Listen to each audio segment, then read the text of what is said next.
watching all you're done with 60. Now it's time to be happy. Welcome back to the Now Morning Show. It's 6:21 a.m. and the conversation continues. We're speaking about Animae Caribe Festival 2025. And joining us this morning in studio is Bruno Zarka, producer and co-founder of Kaizenpop LLC. Good morning, Bruno, and welcome.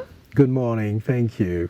How are you doing this morning? I'm doing very well. So, Bruno, we were chatting off air, and you shared that this is your first time in Trinidad. Yes. What has your experience been like so far? It is amazing. Yeah? Amazing experience so far. I've never been in the Caribbean. That's my first time in the Caribbean, and first time in Trinidad too. So it's really like I felt the welcome and the warmth of the people around. That's really something special. Excellent. And we're so happy that your first time in the Caribbean, you came right here to Trinidad and Tobago to experience our hospitality and, of course, experience our incredible creativity as well. You're here for the festival 2025. But before we get into what your experience has been like thus far, tell us a little bit about yourself and Kaizenpop. Yeah, so I'm a producer since now more than 25 years in this industry. And last year, with one of my very best partners, Bruno, who is from Caribe actually, who is one of the most important creative in the animation industry in the US. We decided to create Kaizenpop to make it like a new generation of programming on IPs, what we call IPs, you know, intellectual properties, for the kids and the family, in this new shift of the industry where we see the try to navigate for many producers and studios and networks when it comes to animation. So that's what we do, and we're doing it quite very well, I must say. I'm very happy after a year. Well, that is for sure. And of course, you're here in Trinidad and Tobago for the Animae Caribe Festival. Walk us through what your experience has been like so far and what you've been up to in the festival. I think the experience has been like I started to navigate into the animation in Caribe and in Trinidad by giving a masterclass last June to the UTT student, and it's been like one of my best experience as a teacher. And after we've been going through this process to prepare a show for this festival, meaning like, you know, this amazing project coming from Animae Caribe House, which is called Champion of the Galaxy, that is how to use the cricket, and this is not only his dramatization but also his engagement to help the kids and to participate to the I like to say the growing up, in a sense.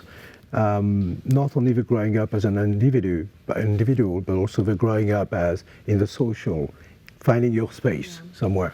And I thought it was a brilliant project, and coming from there, we've been able to convince a very Indian powerhouse called Power Kids, because India is the second largest, one of the largest market for cricket. You know, it's like here, it's a wave. Yes, it definitely is. So, and they came on board immediately, bringing their experience and their studios also, and knowledge of the international market. And that's how everything started. And then I think the movie is ready to start pre-production, to go into like writing the script deeply. And that's going to be an amazing experience, because I see that first project as the ambassador and the catalyst of the animation industry here.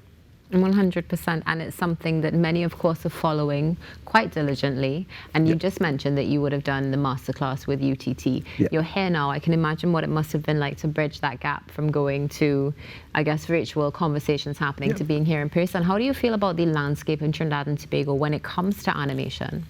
I was so, I would say that positively surprised, because when I started this masterclass, as you said, I met with students full of energy, but full of, they wanted to know. And this few months later, there was this speech competition, you know, when studios and students are coming to present their project, and that's a competition. The winner will get a grant and will be able to go to next steps. And I really see this amazing energy, positive energy everywhere. And yesterday, I must confess to you that instead of having one winner, we had two winners, because, you know, on the 4 projects presented, 2 were really amazing and ready to go, and full of creativity, really. And that is something that hopefully you'll be able to see continue throughout Trinidad and Tobago as well, because we have the energy, we have the desire, and we have some great leadership. That is for sure when it comes to the animation space. Yeah, and we did that because I'm co-producing an American show called The Matumbilas, which is starting in season 3, which is family, young adults animation about a Nigerian family, immigrants in Springfield, Massachusetts, and we're going to produce the animation of the season 3 here in Trinidad. Excellent. Yeah, so you see, we already have our footprint here. Oh, 100%, and that's so important.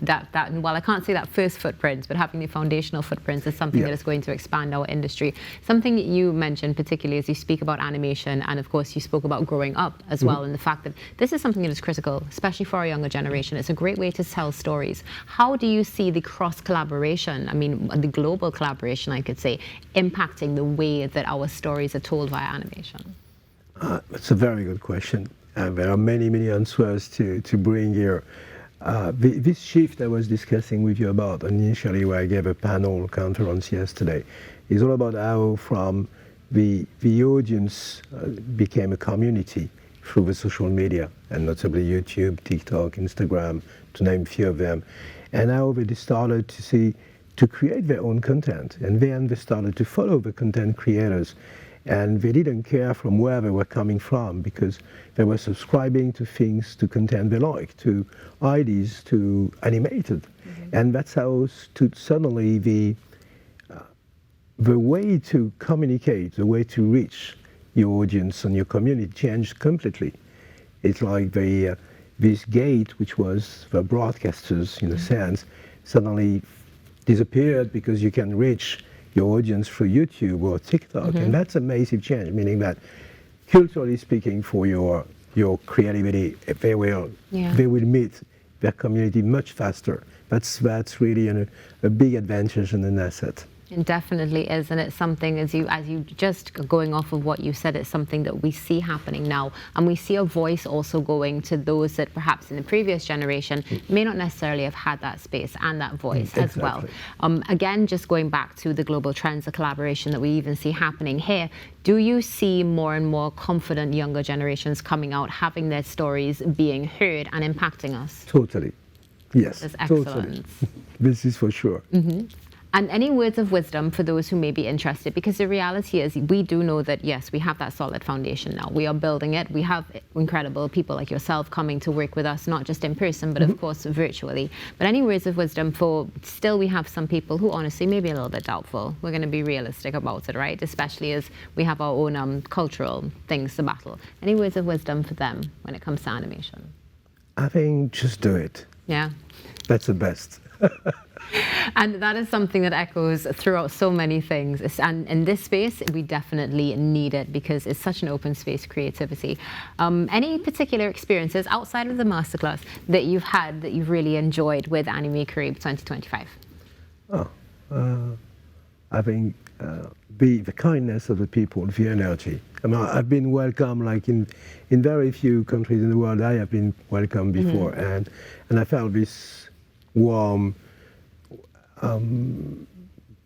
energy and kindness and focus as something very unique you need to capitalize on. Upon, sorry, yes. And share with us, I mean, you, as you mentioned, of course, I mean, you've been in this business for a while, you're here collaborating with us now. From your experience and seeing the way that we work in Trinidad and Tobago, how do you see the landscape of animation evolving over the next, let's say, 10 to 20 years? Here? Yes. I think I see like it's going to become a hub, but more than this, I think the Caribbean globally, which is a part of this diaspora, is going to become, there will be a unification, like we'll see studios, creators from Africa, from US, from Caribbean, working together. That's really how I see this. You cannot stay alone in you said it's a global world. Yes. You can't stay alone in your little market and think you're going to feel the world. You need to work together. That's why, industry and animation, we're calling it co-production. It's not only putting the money together. It's also putting the communities, the experience, and the cultures together, and matching all this for producing content for better, I would say. And that's a beautiful thing. And I have just one experience. If you look in the Caribbean, there's Puerto Rico, it's part of the Caribbean area. There is a show which has been just finished, a production. They've been supported by the government. We have them really massively with a grant. They've been able to produce, I think, 10 episodes for 7 or 9 minutes called Rocolandia. And they reached already, after a month and a half, more than 24 million views on the internet. And they're starting to get the interest from the network across the globe, because they reach that community level that networks wants to convert into an audience. So meaning that it's all possible. There is nothing that should impede any creator to go for it. But I believe also that the government support, either on a global level or on a local level, is essential. Not only money, because money is something, but to offer them the space to work and to create. Ideally, and knowing that, okay, there is a space for us, we have the support, so that this is something that is feasible moving forward. And it's wonderful to see that the global direction now is that, and it's great to know that we have the opportunities to collaborate here in Trinidad and Tobago to continue to, I'll say that we have the space now, but we're opening up the space more and inviting people in.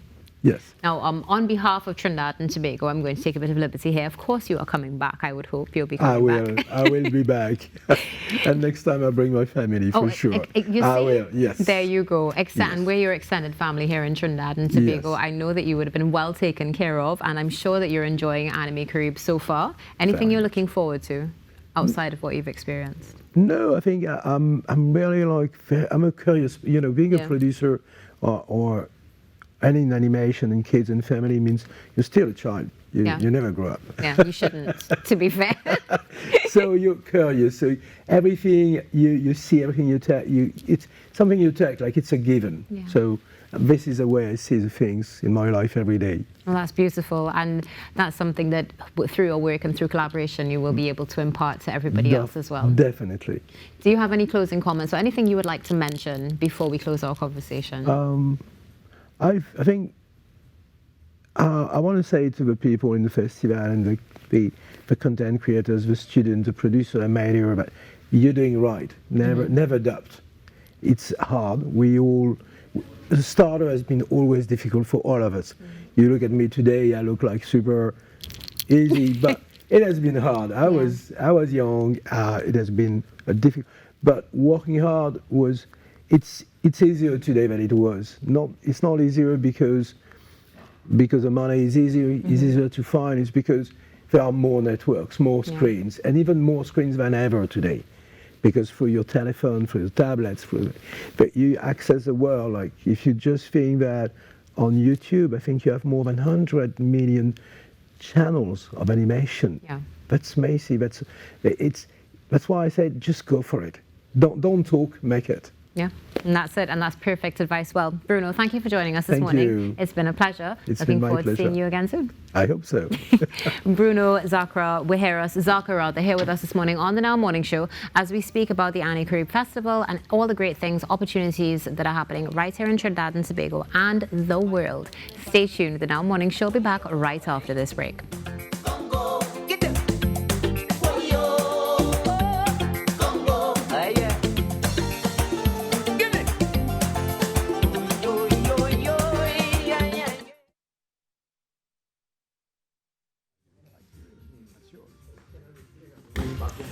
When you sit, can you count first? 1 to 10 for audio check? Sure. Wow. Hi. Good morning. How are you doing? Good, how are you? I'm good. You look lovely. You know, I had to bring Puncher Girl. Of course. How's everything been? Good. I'm so tired. I feel I like can imagine. I tell everybody I'm fueled by God.